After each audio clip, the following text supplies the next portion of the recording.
마태복음 12장 14절로 21절 한 절씩 교독합니다.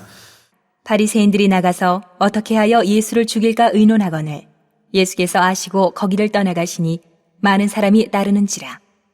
예수께서 그들의 병을 다 고치시고 자기를 나타내지 말라 경고하셨으니 이는 선지자 이사야를 통하여 말씀하신 바 보라, 내가 택한 종 곧 내 마음에 기뻐하는 바 내가 사랑하는 자로다.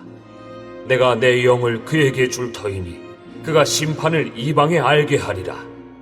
그는 다투지도 아니하며 들레지도 아니하리니 아무도 길에서 그 소리를 듣지 못하리라.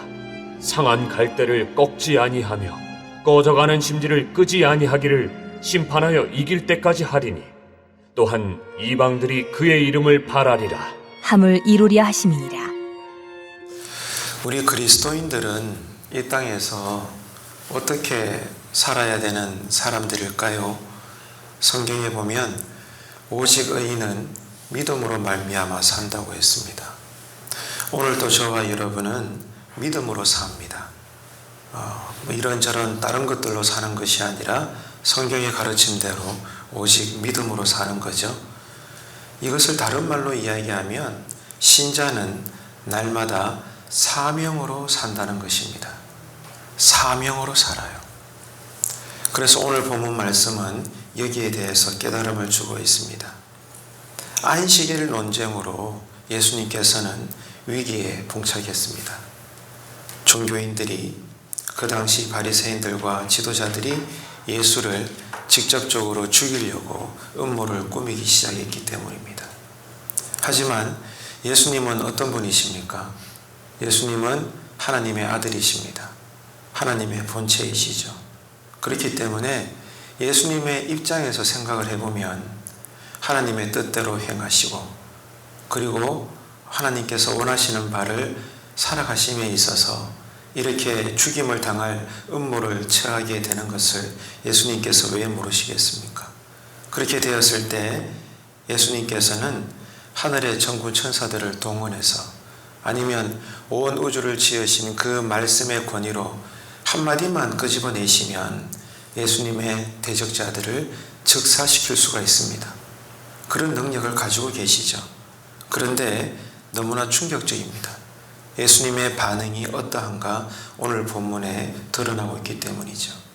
예수님은 그렇게 당장 심판하지 아니하시고 당신의 능력을 무시무시하게 드러내지 아니하시고 어떻게 했는가 하면 그 반대자들과 대적자들에게 조금도 손을 대지 아니하시고 오히려 그들을 피하고 계십니다.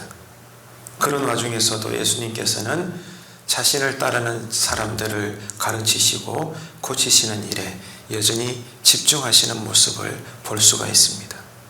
여기서 우리는 깨닫게 되는 거죠. 진정한 하나님의 종은 어떤 모습으로 살아가는가? 이것을 우리는 알게 됩니다.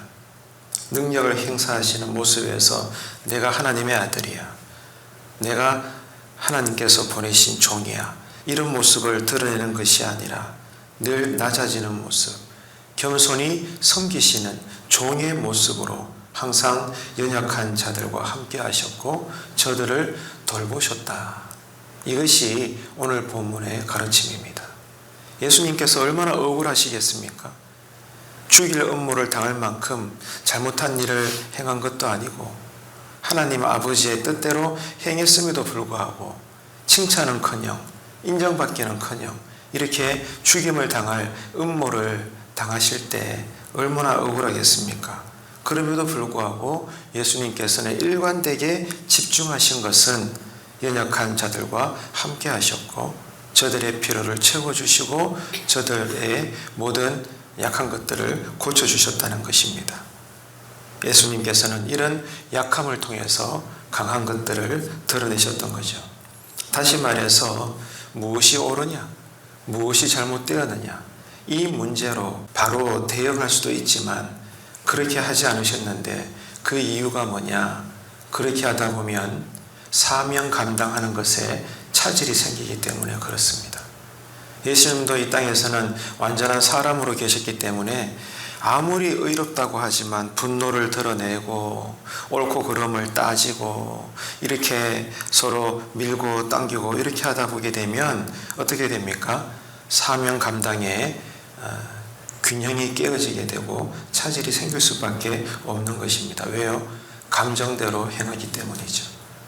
그래서 예수님께서는 십자가에서 죽으셔야 되는 앞으로 이 사명 감당 때문에 모든 순간마다 그 반대자들, 대먹지 않은 자들을 적결 심판하시고 적사시키는 것이 아니라 사명 감당을 하시기 위하여 그 자리를 피하시고 여전히 예수님을 따르는 제자들에게 집중하시고 사람들을 양육하시는 것에 관심을 가지셨다는 겁니다.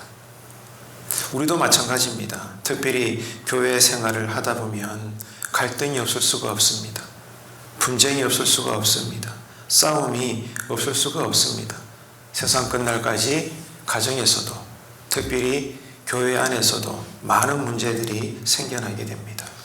그럴 때 하나님 앞에서 바로 서 있는 교회 일꾼들, 모든 주의 성도들은 어떻게 반응을 해야 되는가? 교회의 사명, 일꾼된 자로서의 각자의 신자로서의 이 사명에 차질이 생길까봐 큰 소리를 낼 수 있어도 감정대로 네가 틀렸다, 이거 잘못됐지 않냐 라고 말할 수 있어도 그렇게 하지 않는다는 겁니다. 왜요? 사명 감당에 문제가 생길 수 있으니까. 이런 교회가 될 때 교회 안에는 시험이 없습니다. 마귀가 틈탈 자리가 없습니다. 끝까지 말씀의 권위와 그 신앙의 은혜로 가정과 모든 신앙과 또 삶의 자리는 잘 흘러가게 될 줄로 믿습니다. 오늘 이 예수님의 마음과 모습과 태도와 예수님의 반응을 보면서 이 하루 속에 우리의 모든 신앙됨이 성숙하게 되기를 주님의 이름으로 축원합니다.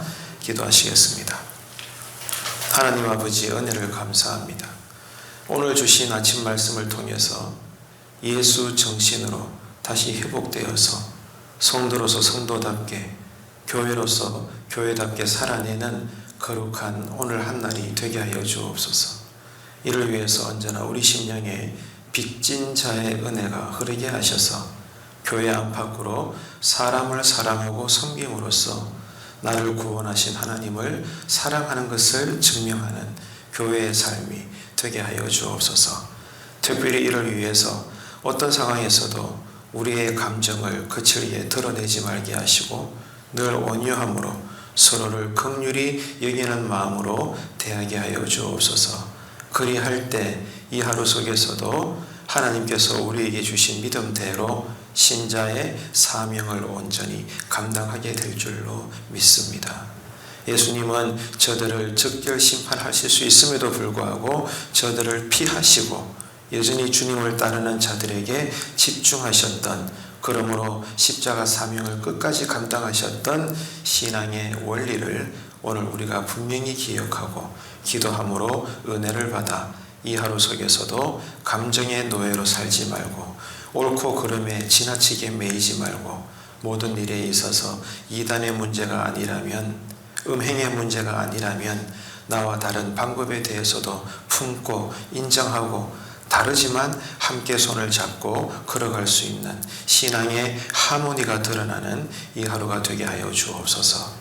주여, 우리의 신앙이 성숙되게 하여 주옵소서. 감사드리며 예수님의 이름으로 기도합니다. 아멘.